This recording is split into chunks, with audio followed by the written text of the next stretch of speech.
For more than 40 years, Tom Cruise has trained the world to believe one thing about him: that fear does not exist in his vocabulary. He has leapt between skyscrapers, hung from flying aircraft, and pushed his body past limits most actors would never consider. To audiences, he is precision, discipline, and absolute control. But behind that image lives a quieter truth, one that Tom himself rarely allows into the light. At 62, in one of the rare moments where his guard slipped just enough, he acknowledged something deeply personal: that despite the marriages, the headlines, and the public romances, only one woman ever truly held his heart. And she was not the one most people expected. To understand why, you have to go back long before fame, long before Hollywood, to a childhood shaped not by love, but by fear. Tom Cruise was born on July 3rd in Syracuse, New York, the third of 4 children in a family that lived in constant uncertainty. Money was tight, stability was fragile, and safety was never guaranteed.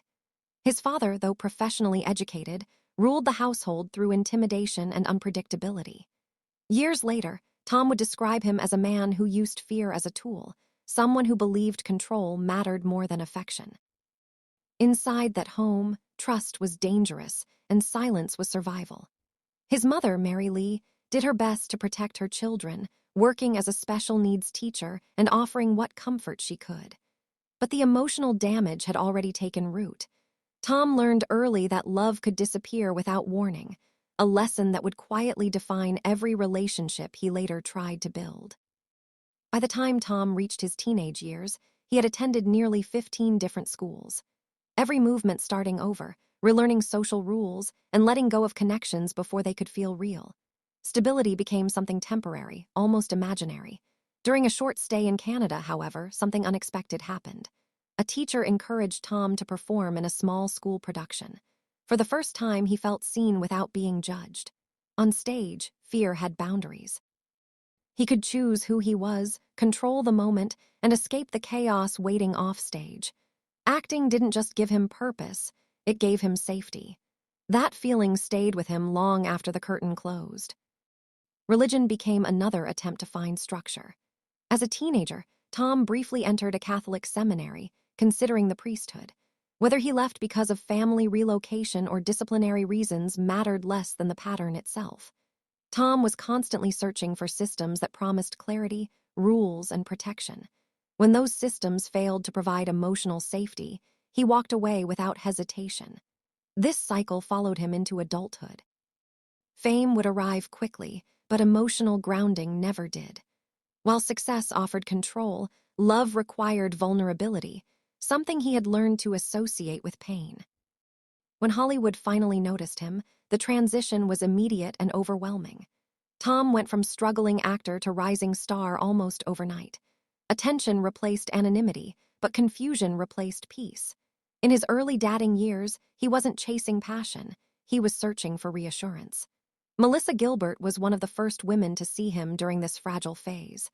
Their relationship was gentle, almost innocent. She later recalled how unprepared he was for adult life, even buying him his first set of dishes. He was grateful, eager, and kind, but emotionally unfinished. Fame was moving faster than intimacy ever could.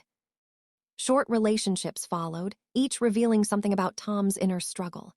With Heather Locklear, he tried too hard to impress, turning nervous energy into performance. It wasn't confidence, it was insecurity wearing enthusiasm. The spark never settled. Then came Rebecca De Mornay, and for the first time, something deeper formed. She didn't fall for the image. She saw sincerity, vulnerability, and a hunger for connection. They stayed together for more than 2 years, navigating distance, rising fame, and emotional fear. Tom admitted openly that relationships scared him, that marriage felt overwhelming. When they separated, it wasn't dramatic, it was heavy. Fame kept pulling him forward while emotional safety lagged behind. After brief encounters and missed connections, Tom met Mimi Rogers, a turning point in his emotional life. Mimi was older, grounded, intellectually confident, and calm in a way Tom had never experienced. She offered structure, not chaos. For someone raised in instability, that felt like peace. They married quietly, without spectacle. In interviews, Tom spoke openly about love, saying he had never felt anything like it before. But Mimi also introduced him to Scientology, a belief system that promised clarity and solutions. For a man who had struggled with dyslexia and self-doubt, that promise was powerful. What began as support slowly became dependence. As Tom's devotion deepened, Mimi began to fade inside the marriage. Everything revolved around his growth, his beliefs, his journey. She later described feeling invisible, reduced to a role instead of a partner. Ideas about celibacy and spiritual discipline created emotional distance. The marriage ended quietly, just months after public declarations of love. There were no accusations, only silence. Mimi walked away financially secure but emotionally disoriented. For Tom, another structure had failed, and he moved on without looking back. Then came Nicole Kidman. Their connection was immediate and overwhelming. Unlike before, Tom dropped his guard. They married quickly before fear could interfere. To the world, they were golden. Behind closed doors, they were trying to build something real under immense pressure. Nicole wanted children, family, permanence. Early tragedy shattered that dream when she suffered an ectopic pregnancy. The loss left a quiet wound. Adoption followed, bringing Isabella and Connor into their lives. For a time, they felt complete. But belief slowly replaced intimacy. Tom's commitment to Scientology intensified while Nicole remained outside of it. Distance became routine. Their final film together blurred reality and fiction, exposing emotional fractures. Nicole believed they would survive it. She was wrong. When Tom filed for divorce, she was blindsided. His explanation was minimal, almost cryptic. The separation was swift, controlled, and final. After the end of his marriage with Nicole Kidman, something fundamental shifted inside Tom Cruise. He did not withdraw from the world, nor did he retreat from relationships altogether, but the way he loved changed permanently. The openness, the hunger for family, the emotional risk he once allowed himself, all of it quietly disappeared. From that point forward, intimacy became controlled, measured, and carefully contained. Relationships no longer felt like shared lives, they felt like carefully managed chapters. Friends noticed that Tom became more private than ever, not just with the media, but with himself. He still worked relentlessly, still performed impossible stunts, still chased perfection on screen. But off-screen, there was a noticeable absence. The version of Tom who once imagined permanence had vanished. Love was no longer something he reached for openly. It became something he approached cautiously, as if too much closeness might reopen wounds he had never truly healed. His relationship with Penelope Cruz seemed at first like a quiet reset. There were no explosive declarations, no overwhelming publicity, no attempt to prove anything to the world. With her, Tom appeared softer, calmer, almost grounded. Those close to him described a man who smiled more easily and seemed less guarded. Penelope brought warmth without pressure, affection without demands. Yet even in that calm, the old fault lines remained. Their lives moved in different emotional directions. She valued independence and emotional privacy, while Tom's life was increasingly shaped by belief, discipline, and structure beyond romance. Over time, the emotional distance became unavoidable. When the relationship ended, there was no scandal, no heartbreak played out in public, just quiet exhaustion. It wasn't that the love wasn't real, it was that it could never fully breathe. What followed revealed something unsettling. Tom's romantic life began to feel less organic and more procedural. Names surfaced briefly in headlines, then vanished just as quickly. Rumors replaced relationships. Public curiosity replaced emotional truth. In several cases, later reports suggested that outside forces may have influenced his dating life, blurring the line between personal choice and expectation.